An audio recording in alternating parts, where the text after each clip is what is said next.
Welcome again. मेरे channel पे आपका फिर से स्वागत है। आज जैसे कि लास्ट वीडियो में हम लोगों ने मिनरल्स के बारे में पढ़ा था, मिनरोलॉजी सेक्शन में क्रिस्टलोग्राफी, और मैंने उसमें आपको बताया था कि मिनरल्स को याद करने की ट्रिक्स एंड टिप्स। आपको कैसा लगा उसको कमेंट में लिखिए।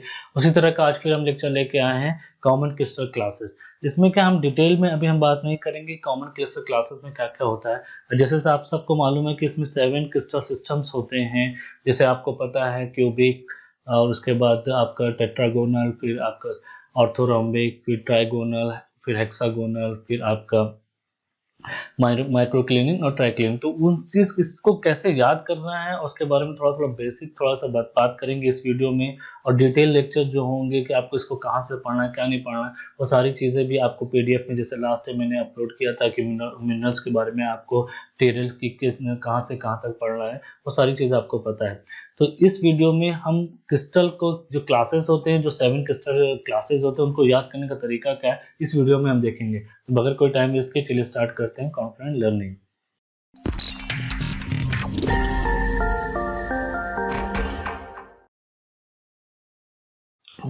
तो देख रहे हैं जैसे कि क्रिस्टल सिस्टम हमारा होता है। यहाँ पे आपको क्या देखने को मिलेगा कि जब क्रिस्टल सिस्टम डिफाइन करते हैं तो एक वर्ड होता है यूनिट सेल। यूनिट सेल कैसे डिफाइंड होता है आपको पता है कि उसमें आपकी जो एक्सियल डिस्टेंस होती है, जो सेल की डिस्टेंस होती है, उसको ए बी और सी से डिनोट करते हैं। और इनके जो एंगल्स होते हैं ए बी और सी के करस्पॉन्डिंग एंगल होते हैं, उनको अल्फा बीटा गामा से शो करते हैं। इनको इंटरफेशियल एंगल या एक्सियल एंगल भी बोलते हैं। यहाँ पे आप देख सकते हैं, यहाँ पे एक क्यूब बनाया गया आपके रेफरेंस के लिए, जहाँ पे आपको ए बी और सी एक्सियल डिस्टेंस दी गई है और उनके करस्पॉन्डिंग एंगल दिए गए हैं कि बी और सी के बीच में एंगल क्या है, इस तरह का दिया गया है। इसमें देखने वाली बात क्या है कि इन 3 पैरामीटर 3+3 मतलब आपके एक्सियल डिस्टेंस और इंटरफेस एंगल को यूज करके 6 पैरामीटर जो के होते हैं, उनके हिसाब से आपका 7 क्रिस्टल सिस्टम डिफाइन किया गया है। इसका मैंने नाम अभी आपको बताया। ये जब 7 क्रिस्टल सिस्टम डिफाइन किया गया है, इसके साथ साथ और क्या हो सकता है वो भी देखिए यहाँ पे। इसके अलावा आप ये देखिए, जो 7 क्रिस्टल सिस्टम डिफाइन किया गया है, इसमें आपका 14 ब्रेविस टाइप भी होते हैं। इसमें 32 क्रिस्टोग्राफिक पॉइंट ग्रुप भी होता है और 230 स्पेस ग्रुप होता है। आपने टिडेल अभी तक पढ़ी, सॉरी, अगर आपने रटले देखा होगा तो उसमें आपको ये दिया गया होगा, या कोई भी बुक देखी होगी आपने, तो उसमें ब्रेविस टाइप होता है। 14 ब्रेविस टाइप होते हैं जो कि 7 क्रिस्टल सिस्टम्स डिफाइंड होते हैं। फिर 32 क्रिस्टोग्राफिक पॉइंट ग्रुप्स होते हैं जो कि आपकी सिमेट्री होती है, जैसे आपने पढ़ा है symmetry, reflection, centre of symmetry, plane of symmetry, इन सब से जो आपका डिफाइन होता है वो पॉइंट ग्रुप्स होते हैं जो कि 32 है। फिर आपका स्पेस ग्रुप होता है, 230 स्पेस ग्रुप होता है जो फॉर्म्स होता है, वो डिटेल में आपको बताया जाएगा। बट अभी हमारा फोकस क्या रहेगा कि जो 7 क्रिस्टल सिस्टम है उसको याद कैसे करें, जिसमें कि आपका A is equal to B is equal to C होता है। अगर आप क्यूबिक की बात करें तो alpha is equal to beta is equal to gamma 90 degree होता है। तो ये पूरा सीरीज कैसे याद करें कि अगर आप आंख बंद करते हैं तो आपको पूरा सीक्वेंस याद होना चाहिए और कहीं पे कोई गलती नहीं होना चाहिए। उससे पहले आपको मैं यहाँ पे बता दूं कि ये आपका जो ट्रिक्स मैंने यहाँ पे लिखी है उसका क्या मतलब है। कि जैसे अल्फा बीटा गामा, आप कंफ्यूज हो गए कि अल्फा एंगल किसका होगा, बीटा किसका होगा, गामा किसका होगा। जब आप ए की बात करते हैं तो ये खत्म हो जाएगा, बी और सी में जो बचा ठीक है वो होगा। मतलब क्या है कि अगर आप अल्फा एंगल की बात करते हैं तो अल्फा के साथ आपका ए खत्म हो जाएगा, तो अल्फा होगा आपका बी एंड सी के बीच का एंगल। अगर आप बीटा की बात करते हैं तो ये बी खत्म हो जाएगा, तो बीटा के किसके किसके बीच में एंगल होगा, ये आपका एंगल बिटवीन आपका ए एंड सी। अगर हम गामा की बात करते हैं तो ये एंगल होगा आपका ए और बी, ये याद रखिएगा। जिसकी बात कर रहे हैं उसको उसका करस्पॉन्डिंग जो होगा, देखिए अल्फा के लिए ए हो गया, बीटा के लिए बी हो गया, गामा के लिए सी हो गया। तो आप अल्फा की बात करते हैं तो अल्फा का ए कैंसिल हो गया, तो बी और सी के बीच का एंगल जो होता है वो अल्फा होता है। अगर हम बीटा की बात करें तो बीटा का बी हो गया, तो बी हट जाएगा तो ए और सी के बीच का एंगल आपका बीटा होता है। गामा की बात करें तो गामा हट जाएगा, तो गामा से सी हट जाएगा, तो सी हटा तो गामा किसके किसके बीच का एंगल हो गया, ए और बी का। ये याद रखिएगा, बड़ा कंफ्यूजन होता है तो इसको इस चीज को याद रखिए। चलिए अब आगे बढ़ते हैं। हमको यहाँ पे जो क्रिस्टल सिस्टम है जो कि मैंने आपको बताया, क्यूबिक को आइसोमेट्रिक भी बोलते हैं अगर आपको याद हो। फिर आपका टेट्रागोनल हो गया, ऑर्थोरोम्बिक हो गया, मोनोक्लिनिक हो गया, हेक्सागोनल हो गया। यहाँ पर रोमन लिखा हुआ है, इसको ट्राइगोनल भी बोलते हैं। और आपको पता है कि हर जगह आपको ये एक साथ मिलेंगे, इसीलिए कहीं कहीं पे आपको 6 क्रिस्टल सिस्टम मिलते हैं और कहीं कहीं पे आपको 7 क्रिस्टल सिस्टम मिलते हैं।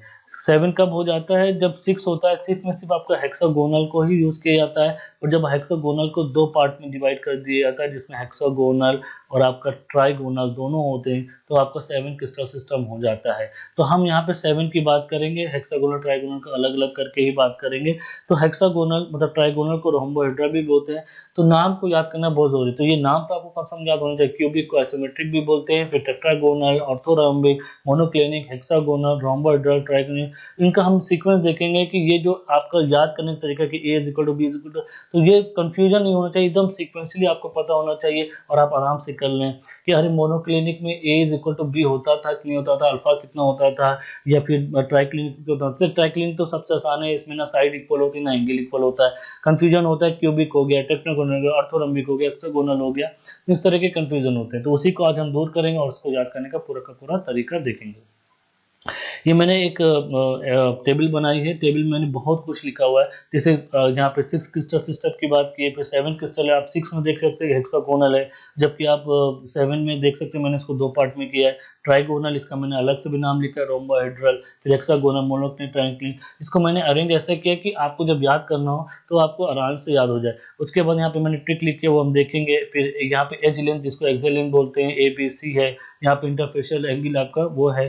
फिर यहाँ पे required symmetry of the point group, जो पॉइंट ग्रुप में रिक्वायर्ड सिमेट्री है आपका क्यूबिक में क्या होता है, 4 3 फोल्ड एक्सिस ऑफ रोटेशन। ये आपके पॉइंट है, मतलब जो वैल्यूज दी जाती है 2 3 या 4 बार हो गया, ये 2 2 2 3 बार, इस तरह ये रिक्वायर्ड है, मतलब मिनिमम इतना तो होना चाहिए। ये थोड़ा कोई ट्रिक है, ये भी ट्रिक बताई जाए आपकी, जैसे मैंने आपको बताया कि यहाँ पे 32 पॉइंट ग्रुप होते हैं, तो किसमें कितने कितने हैं ये है। उसके बाद मैंने आपको स्पेस ग्रुप बताया था 203, ये है। तो ब्रेफिस लेटिक्स के बारे में बताया कि 14 था, तो वो किसमें कितने कितने होते हैं वो सारे लिखे हुए हैं यहाँ पे। और यहाँ पे आप देख सकते हैं कि लेटेस्ट सिस्टम में ये चीज़ जहाँ पे है वही चीज़ यहाँ पे फिर से लिखी हुई है, तो कोई दिक्कत नहीं, क्योंकि अगर आप इधर देख रहे हो इधर कंफ्यूजन हो तो इसलिए वहाँ पे लिखा गया। तो अब हम पहले याद करते हैं कि ये जो हमारा ये तरीका है, ये सीक्वेंस है, ये कैसे हमको याद करना है। अब इसको याद करने का तरीका क्या है, इसको आप इसका C पकड़िए, T पकड़िए, O पकड़िए, हेक्सागोनल ना पकड़ के हम T पकड़ते हैं, H पकड़ते हैं, M और H। तो ये हो गया CTOT HMT, CTOT HMT। C का मतलब क्यूबिक मतलब आइसोमेट्रिक, फिर T का मतलब आपका tetragonal, orthorhombic, triclinic, hexagonal, monoclinic and triclinic. अब यहाँ पे आप कहेंगे सर ये दो टी है, देखिए ये ट्राइक्लिनिक तो लास्ट हो गया, ट्राइक्लिनिक में कोई दिक्कत नहीं है, ये लास्ट हो गया, सबको मालूम है, ये सबसे बेकार है। फिर आपको ये ट्राइगोनल है कि टेट्रागोनल है, ये आपको याद करना होता है। देखिए आप टेट्रा में यहाँ पे TE है और ट्राई में TR है। तो पहले अगर आप अल्फाबेट ABCDE की बात करें तो पहले E आता है, फिर बाद में R आता है, तो पहले आपका टेट्रा आएगा, फिर बाद में आपका ट्राई आएगा। क्योंकि बाद में ट्राइगोनल हो गया इसीलिए ट्राइक्लिनिक भी हो गया, ये बाद में आएंगे दोनों। ट्राइक्लिनिक सबसे लास्ट में आएगा, ये आप जान लीजिए। ट्राइक्लिनिक अपने आप के जिसको याद कोई इसके लिए कोई जरूरत नहीं है। ट्राइक्लिनिक में कुछ नहीं होता, alpha is not equal to beta is not equal to gamma, A is not equal to B is not equal to C. तो ट्राइक्लिनिक स्पेशली केस है, उसको एकदम आसानी से याद हो गया। अब आपका कंफ्यूजन कहाँ पे है, टेट्रागोनल और ट्राइगोनल में। तो टेट्रा पहले आएगा क्योंकि इसका ई पहले आ गया, और ट्राई में आर बाद में आए तो ये बाद में आएगा। तो आपका सीक्वेंस क्या हो गया, आपको याद करने का तरीका क्या हो गया, CTOT HMT, cubic isometric, tetragonal, orthorhombic, triclinic, hexagonal, monoclinic, triclinic. अब हम देखेंगे कि एंगल और साइड की क्या क्या होगी, कैसे देखना है।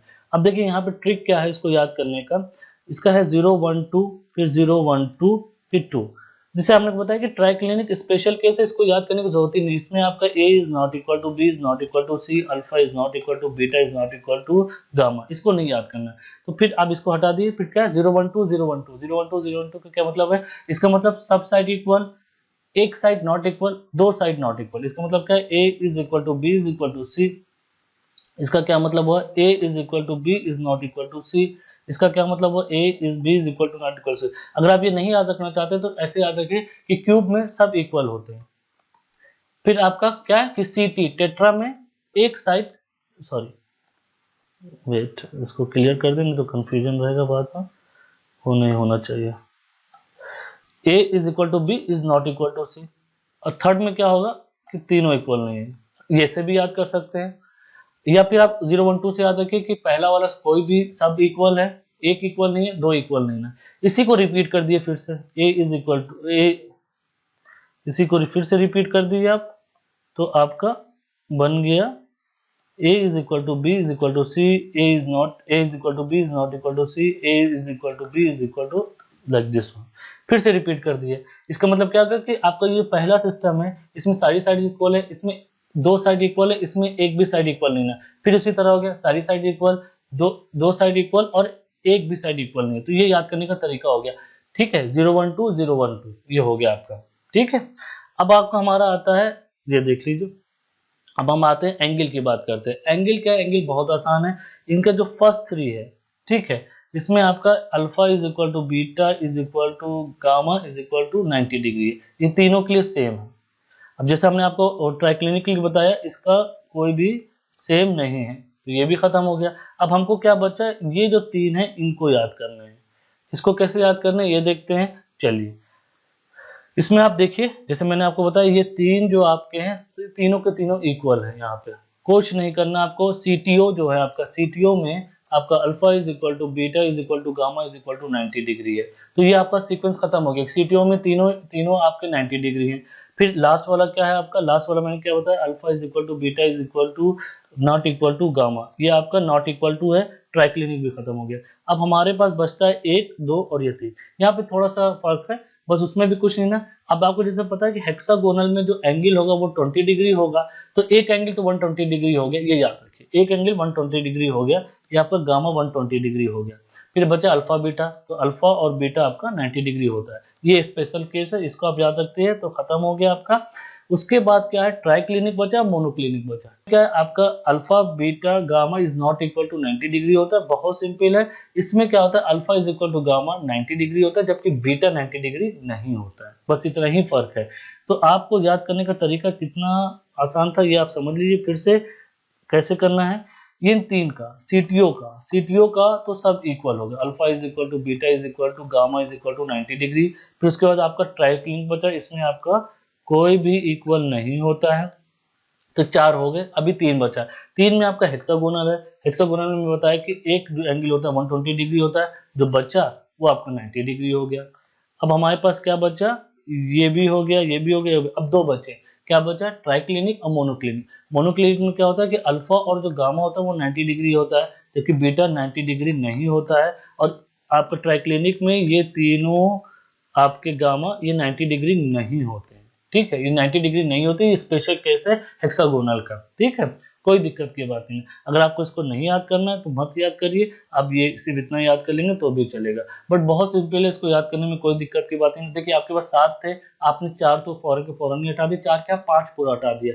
सीटीओ में आपका ये तीनों हो गया, माइक्रोक्लिनिक और ट्राइक्लिनिक में आपका ये हो गया, हेक्सागोनल में आपका गामा 120 डिग्री हो गया, और जो दोनों बचे एंगल वो 90 डिग्री हो गए। अब बचा आपका ट्राइक्लिनिक और आपका बचा आपका ट्राइगोनल और मोनोक्लिनिक। मोनोक्लिनिक में क्या है आपका? अल्फा और गामा 90 डिग्री है, बीटा 90 डिग्री नहीं ना। अल्फा और गामा 90 डिग्री है, बीटा 90 डिग्री नहीं है आपका। और ट्राइगोनल में आपका क्या है? तीनों alpha is equal to beta is equal to gamma is not equal to 90 degree. वो 90 डिग्री पे नहीं होते और एंगल पे होते हैं, क्योंकि हेक्सागोनल का स्पेशल केस है। तो यहाँ तक हो गया। तो आपने क्या सीखा अभी तक? सीटी। और चलिए आगे और देखते हैं क्या सीख लिया हमने। याद करने का तरीका कैसे सीखा हमने? C T O T, C T O T H M T, मतलब ये आपका क्रिस्टल सिस्टम है सीक्वेंस में। सीक्वेंस का मतलब क्या है कि पहले वाला का A is equal to B is equal to C, ये आपका उसका हो गया, सी का हो गया। टी का भी, टी में आपका एक नहीं इक्वल है, और फिर ये तीनों में इक्वल हो गया। तो यहाँ तक का ये हो गया, इसी को रिपीट किया तो ये हो गया। लास्ट वाले में जो बचा तीनों इक्वल नहीं है, क्योंकि वो ट्राइक्लिनिक है। अल्फा बीटा गामा की बात करें तो ये आपका ये सीटीओ है, जहाँ पे तीनों इक्वल है। फिर उसके बाद आपका ट्राइक्लिनिक है। ट्राइक्लिनिक में आपका क्या है? ये आपका तीनों नॉट इक्वल टू है, गामा है। तो जब हेक्सागोनल की बात करेंगे तो गामा आपको 120 डिग्री होगा और अल्फा बीटा 90 डिग्री होगा। जब आप टेट्रागोनल की बात करेंगे तो alpha is equal to beta is gamma is not equal, वो थोड़ा एंगल में 90 डिग्री नहीं होते हैं। जबकि लास्ट वाला क्या होगा कि अल्फा आपका बीटा, जैसे आपको बताया मैंने, वो होगा। ठीक है, मतलब इसमें अल्फा गामा 90 डिग्री होगा, बीटा नहीं होगा, जो कि यहाँ पे आपका लिखा हुआ है, मोनोक्लिन में लिखा हुआ है। तो ये तरीका होगा याद करने का इसका। उसके बाद एक चीज और है कि जब इंक्रीजिंग सिमेट्री की बात करेंगे, मतलब ये जो आपका क्यूबिक है, मतलब सीटीओटी है और एचएमटी है, ये तो आपका सीक्वेंस याद करने को हो गया। अब इसमें क्या होता है कि जो सिमेट्री होती है, मतलब किसमें सिमेट्री सबसे ज़्यादा है, आपको सबको मालूम है कि जो क्यूबिक होता है जिसको आइसोमेट्रिक भी बोलते हैं, इसमें सिमेट्री एलिमेंट सबसे ज़्यादा होते हैं। तो ये सीक्वेंस क्या होना चाहिए उसको भी याद करने का तरीका यहाँ पे है। मैंने यहाँ पे लिखा है ट्राइमोर्फिज्म। इसका क्या मतलब है आप यहाँ पे समझ लिए।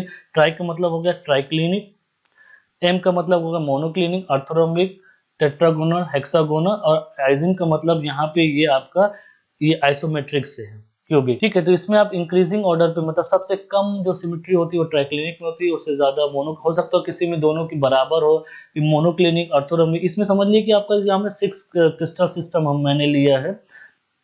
ओके, उसके बाद यहाँ पे मैंने एक और बनाया है, ट्रीट मी ऑर्फन टिल ही केम। यहाँ पे 3 ही है। ट्रीट का मतलब क्या होगा, triclinic, monoclinic, orthorhombic, trigonal, hexagonal, और क्यूबिक मतलब आपका आइसोमेट्रिक। तो कुछ भी याद करके आप कर सकते हैं कि इंक्रीजिंग ऑर्डर ऑफ सिमेट्री है।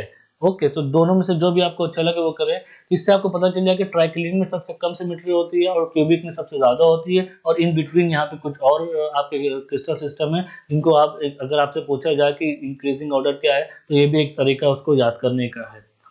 चलिए, यहाँ तक तो हो गया मेरा काम। अब क्या है ब्रेविस्लेटिक, जैसे मैंने आपको बताया था कि 14 ब्रेविस्लेटिक्स होते हैं। अब इनको याद करने का तरीका क्या है, इसमें देखिए क्या होता है, आपका प्रिमिटिव होते हैं, बॉडी सेंटर होता है, बेस सेंटर होता है, और फेस सेंटर होता है। तो किसमें बॉडी सेंटर आता है, किसमें फेस सेंटर आता है, किसमें किसमें प्रिमिटिव आते हैं, ये सारे के सारे क्रिस्टल सिस्टम है। तो उसको याद करने क्या ये 14 के 14 कहाँ मिलेंगे, कैसे याद करना है, वही मैं बताना चाह रहा हूँ यहाँ पे। और ये कैसे बनते हैं कि जो जैसे आपका 7 क्रिस्टल सिस्टम है उसी के अकॉर्डिंगली ये बनते हैं। चलिए, तो इसको भी याद करने का तरीका हम आपको बता देते हैं। अब देखिए इसमें क्या करना है, इसका ट्रिक क्या है, बस आपको जो याद करना है वो 324 नंबर याद करना है। क्या याद करना है, 324। कैसे, सबसे पहले आप क्या है, आपको सारे सिस्टम में प्रिमिटिव मिलेंगे। यहाँ पे भी देख सकते हैं आप, यहाँ पे सब में प्रिमिटिव है, सारे सारे क्रिस्टल सिस्टम में प्रिमिटिव है। तो वो काम मैंने भी किया है, प्रिमिटिव आ गए। अब फिर इस कोड का क्या मतलब है, 3 2 4। ये फर्स्ट जो ये है इनके लिए है 3 to 4, मतलब आपका जो क्यूबिक है इसमें 3 होने चाहिए, तीनों मतलब 3 मतलब primitive, body centre, face centre, ये नहीं है। ओके, तो 3 हो गया। टेट्रागोनल में 2 मतलब ये 2 हो गया, ये और ये नहीं है। फिर उसके बाद क्या, ऑर्थोरोम्बिक में 4 है तो ये चारों आ गया। ठीक है, तो ये हो गया। अब स्पेशल केस के यहाँ पे ओम, ओम का मतलब क्या, ऑर्थोरोम्बिक और मोनोक्लिनिक। ये आपका बना है किसके लिए, आपका ये बेस सेंटर के लिए बना है। बेस सेंटर में आपका जो ओम है, ओम में आपका बेस सेंटर आता है। तो एक आपने ऑर्थोरोम्बिक तो लिख ही दिया, क्या बचा, मोनोक्लिनिक। तो मोनोक्लिनिक में भी आपका बेस सेंटर आता है। बेस सेंटर सिर्फ 2 ही में पाया जाता है, ओम में मतलब ऑर्थोरोम्बिक में और मोनोक्लिनिक में। अब खत्म हो गया। अब जितना बचा यहाँ पे आप क्रॉस कर दिए सबको।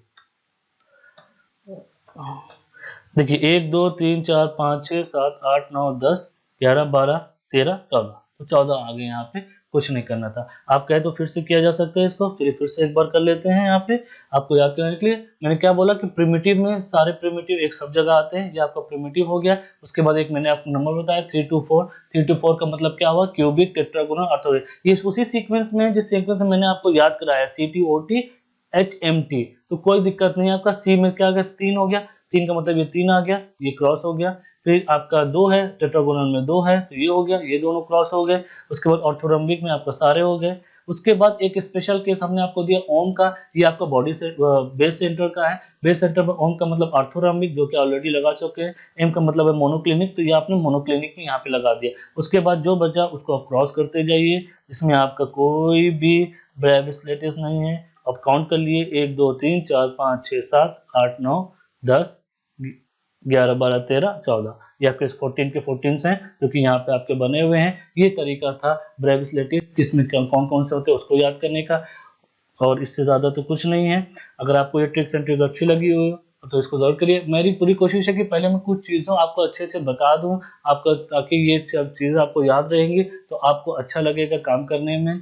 और जो डिटेल में है वो कहाँ से पढ़ना है वो मैं बता देता हूँ। आप रटले की बुक को पहले स्टार्ट कर दिए, फर्स्ट फ्यू चैप्टर्स जो है आपके 4-5 थे उसको पहले पढ़ डालिए, उसके बाद ही आगे बढ़िए। और ये सब ने ट्रिक्स एंड ट्रिक्स जो आप नहीं कर पाएंगे मैं आपके लिए धीरे धीरे बना रहा हूँ। जैसे अभी नेसोसिलिकेट का बना है कि नेसोसिलिकेट में जो SI और ऑक्सीजन का जो रेशियो होता है तो उसको याद करने का तरीका होगा। तो अभी थोड़ा सा उसमें कुछ बचा हुआ है कि थोड़ा सिंपलेस्ट फॉर्म होना चाहिए, टफेस्ट फॉर्म होना चाहिए, जैसे इस फॉर्म को मैंने यूज किया है। और इसका आपको अगर पीडीएफ चाहिए वो टेबल का तो आप कमेंट सेक्शन में लिख सकते हैं, मुझे मेल कर सकते हैं, तो मैं आपको पीडीएफ भेज दूँगा। अगर ब्रेविस लेटिस का भी चाहिए तो उसका भी कर दूँगा। ये आपको वीडियो कैसा लगा ये मुझे ज़रूर कमेंट सेक्शन में लिखिए, अपने दोस्तों से शेयर कीजिए और इसी तरह की चीज़ों के लिए ट्यून रहिए। बहुत जल्दी स्ट्रक्चर्स के लिए भी लेक्चर आने वाले हैं जिसमें हम लोग देखेंगे कि बेड की थिकनेस कैसे निकालते हैं या डायरेक्शन कैसे निकालते हैं, वो सब के सब धीरे-धीरे होगा। अभी के लिए इतना ही, फिर मिलते हैं। Bye bye, thank you.